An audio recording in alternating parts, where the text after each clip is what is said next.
What's poppin', y'all? The Tupac murder, one of the biggest stories and mysteries in all of hip-hop history, has recently resurfaced after Keefe D, a member of the group that was in the car that day, or that night when they took Tupac's life, was arrested. This is so big that Vlad TV was even on Piers Morgan to talk about it. They asked him some questions, and he talked about how this was the worst kept secret in LA, how everyone knew who had done it. There's always been conspiracy around this with the fans, people saying that, well, this isn't even really that much conspiracy anymore, that Diddy ordered it. Some people were saying all these years that it was Suge Knight and Tupac was in Cuba or Tupac was in Argentina, all these other things. But the one thing after we've gotten so much more information regarding this case is it really makes me look now what's going on in hip-hop, and then look back and say, you know what, the 90s may have been the golden age, but for other reasons. For example, people are talking about killings, right? Oh, it was terrible,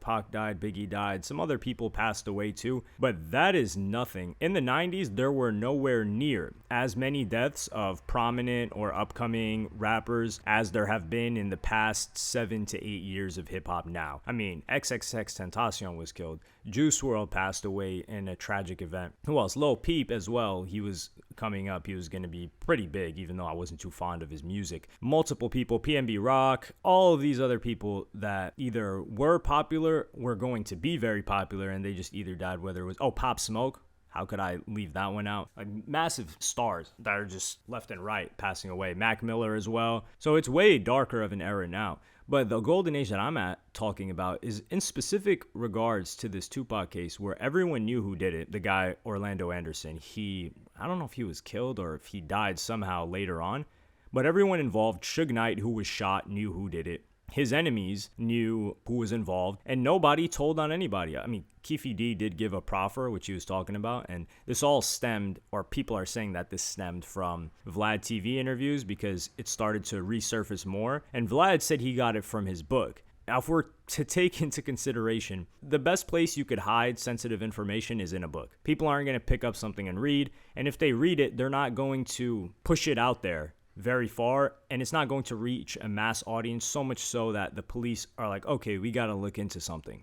And I'll give you guys an example. Let's say there's certain countries where they know a lot of crime happens in certain areas. It's largely ignored by police, like, hey, those areas, they're self-governing, there's crime going on there, but we're not really trying to stir stuff up. Now, if someone goes into that country, let's take an Andrew Tate in Romania, for instance. Now, if someone goes into that country, is filming, is talking about it online a lot, is saying, hey, this country is really corrupt. You can get away with anything here. You can do whatever you want and get away with it. While that potentially may be true, and while the people of that country or the government may know that that's true, advertising that makes them look bad. So now they're forced to take action on an individual that does something like that. And that's what I believe to be the case with Vlad. When it was in a book, nobody really cared that much. But when Vlad put it on his interviews and he started interviewing all these people around it, it put a much bigger spotlight, and a lot of people started talking about it. They're like, yo, how is this guy free? How is this guy free?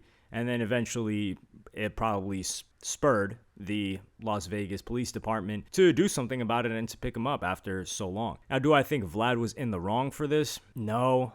The information was already there. This guy decided to talk himself. He thought that he was safe because of some proffer agreement, so he didn't even consult with a lawyer or anything before running his mouth on Vlad TV. And I think he did several interviews afterwards, but Vlad was the one to break it and pretty much solve the murder, which is historic. Like, Vlad TV has got to win some sort of award for this. You can't hate on him for officially solving a murder that everyone thought was faked in so many different ways. But the reason why I think 90s was the golden age because of this is that nobody told on each other, and these guys were enemies. Think about it. Suge Knight was incentivized to maybe tell or have someone else tell or give information on these guys, but he didn't because that was his code, and he lived by that code. Even he could have died that night. He was shot. He lost Tupac. He was definitely distraught about losing Tupac. They were close, and regardless, they were in business together. And if Suge was taking so much money from Pac and he was his golden goose, he would clearly want him to stay alive instead of pass away. Sure, the catalog of music goes up, but after someone passes away. But if someone continued to drop hits, which he was at the peak of his career, why would he want him dead? It doesn't make any sense. And if people still believe that, man, I don't even know what to tell you at this point.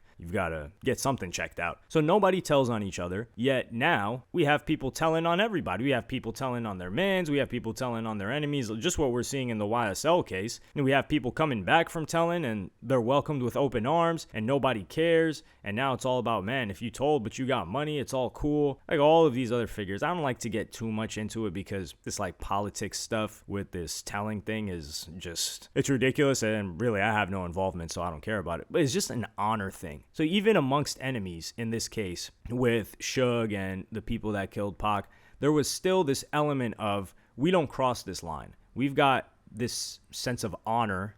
Some people may say, well, honor among thieves, honor among gang members, honor among criminals. Well, they exemplified it, and it's being proven right now. The craziest thing, though, about all of this is Diddy, where they were saying Diddy wired somebody wired somebody $1 million to get this handled, which, man, Diddy was honest. People say Diddy is sweet, or that he got sugar in his tank. It doesn't sound like that. It sounds like he's got petrol in his tank, and he's lighting fires on it when it came to this. But Diddy's free. Do I think Diddy's going to get in trouble? No. Although, circling back to the point that I made earlier, it's likely that they've probably been watching him for a long time. We're going to continue to keep eyes on him, maybe try to dig up stuff that he's been involved in or rumored to be involved in. But I think Diddy's going to be straight. This stuff is so far in the past, and Diddy is not the type of person that's just going to go chatting or running his mouth about any of it. But man, it's sad that there's kind of no elements of standards in hip-hop anymore. And while this was completely a tragic situation,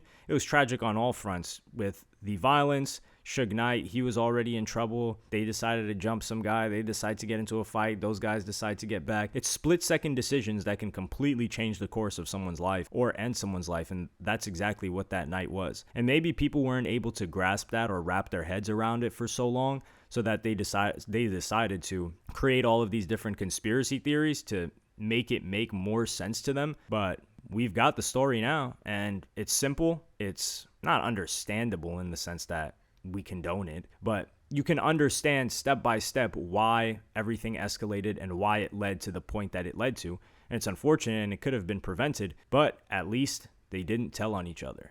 They lived by the code that they subscribed to. Now people want to get all the benefits of being a gangster or being affiliated with that. And then when it comes time to hold it down, they don't hold it down. I mean, Suge Knight is in prison right now, which, it can't get any worse there. They called him, and he still said, I don't know anything about that. And I think the people that they're talking about, he didn't even do it. So he's trying to set the investigation somewhere else. And he's still living by this code while he's sitting in a box and probably lost tons of money over the past decades. Who knows when Suge Knight is getting out too. I thought he got like 20-something years for that running someone over a car incident. Yeah, I don't know if we're ever going to get back to that. And it seems like even in the 90s, generally speaking, not within hip hop, there were higher standards that people held themselves to in general. There was more of a sense of morality of, well, we don't do that even if it makes money or even if it can help us because it's wrong. And maybe they didn't know why it was wrong, but they just felt it within their core. Now it's like people don't even have that gut feeling anymore for what's morally wrong in all aspects. Not just, this gangster stuff that's going on in all aspects of the internet and business and people making money. So it's a shame to see that. It's kind of like moral decay going on, but that's a topic for